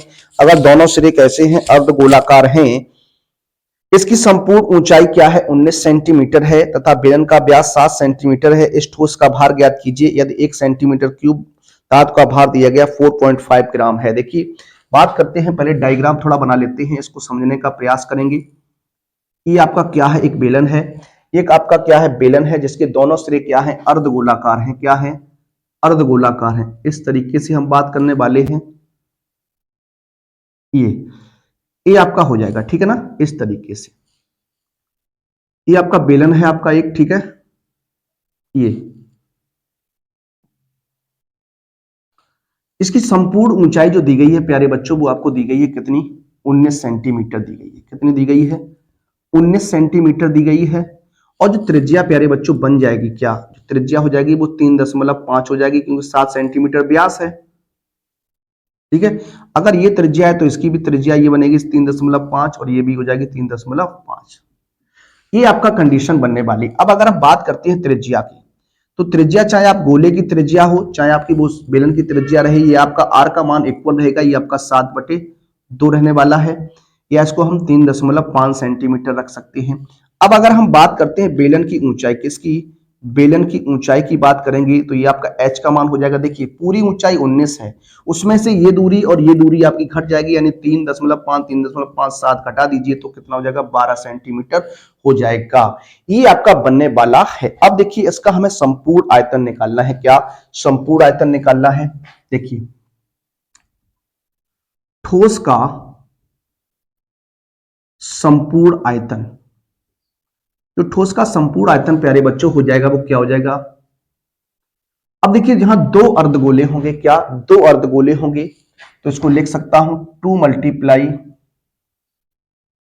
अर्धगोले का आयतन, अर्धगोले का आयतन प्लस वेलन का आयतन, वेलन का आयतन।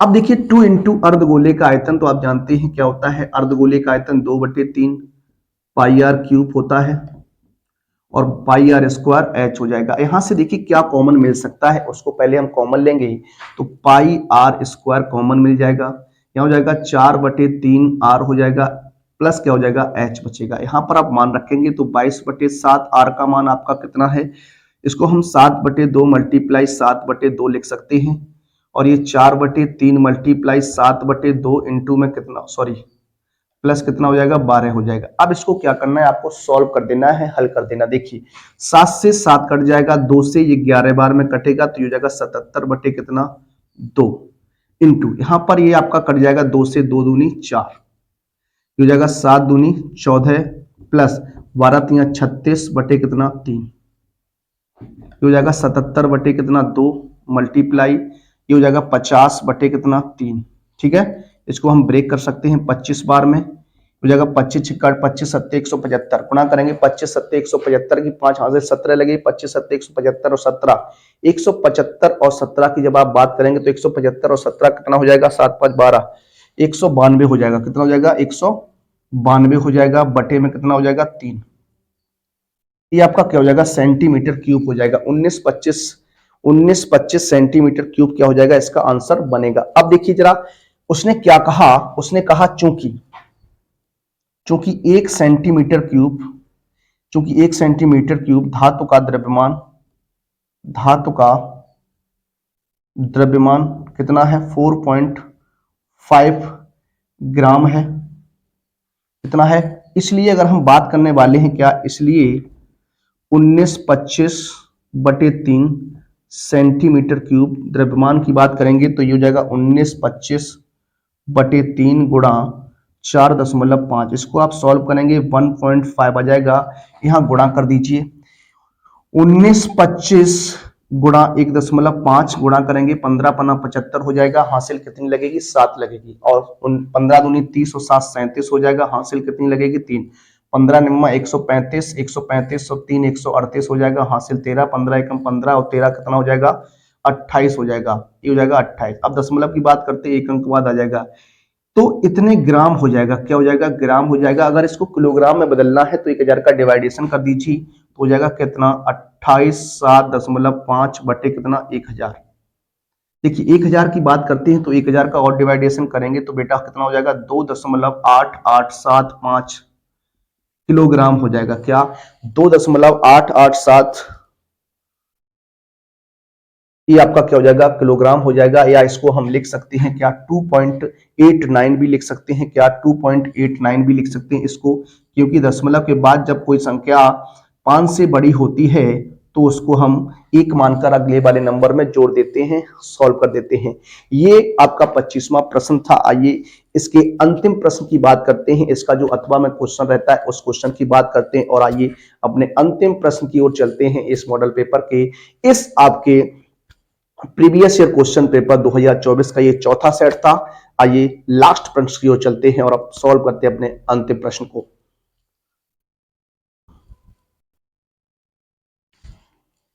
देखिए बात करते हैं इस आपके प्रीवियस ईयर क्वेश्चन पेपर 2024 के अंतिम प्रश्न पर।